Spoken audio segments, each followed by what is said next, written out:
What's up, everyone on the internet? Thank you for making this video part today. I am so excited to upload this one for you guys because for this video we're going to be taking a look at a very heartwarming movie, The 100-Foot Journey. So this was one of those movies that I was not expecting to like, given how I rarely watch movies centered around large family dynamics. But one of the things that really interested me was how this film uses food to bring two cultures together, but we're getting ahead of ourselves.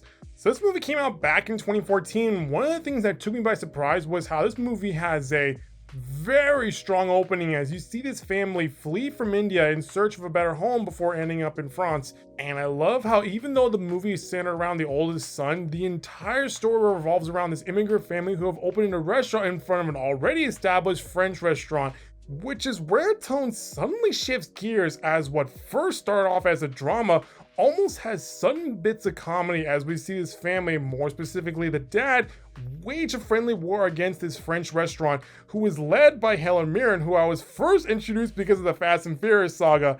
And it's because of these little moments between these two restaurants that really brings life into the movie, and most often gets a few laughs here and there.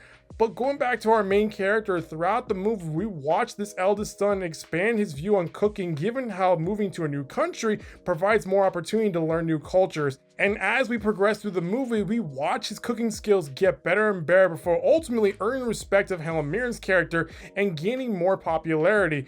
However, as we watch his character gain some momentum, things start to slow down during the third act, which almost throws the pacing of this movie off because while we've reached the pinnacle of the story, the sudden shift to a somber tone almost makes this movie lose its balance.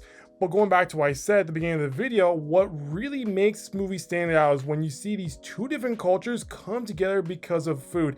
And this got me thinking that food is the one thing that can bring people together. And this is something that I mentioned in my Delicious in Dungeon review, where no matter what differences you and I may have, whether it's politics, religions, or sport, food is the one thing we can agree on because it's food that brings people together, and it is food that universally makes people happy. I mean, honestly, when was the last time you saw someone angry at food? And it's the sort of theme that we see throughout the movie as we watch these two very different cultures learn more about one another through cooking.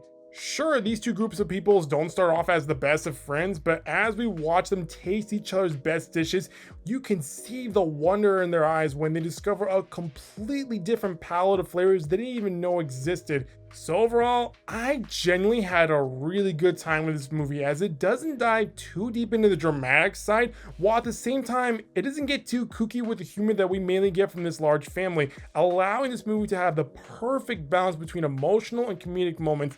And by the time the movie ends, you get this feeling that you want to go back to your roots and cook some of your favorite meals that may have been passed down from generations before. So like I said, I had a great time with this, and if you're interested in watching a coloring movie that focuses on culture, I highly recommend you watch this movie. But that's gonna do it for this video, guys. That was my overall view on the 100-Foot Journey. If you like what you saw, hit the subscribe button so you can always updates from this channel. I'll see you next time with a brand new video. Bye bye.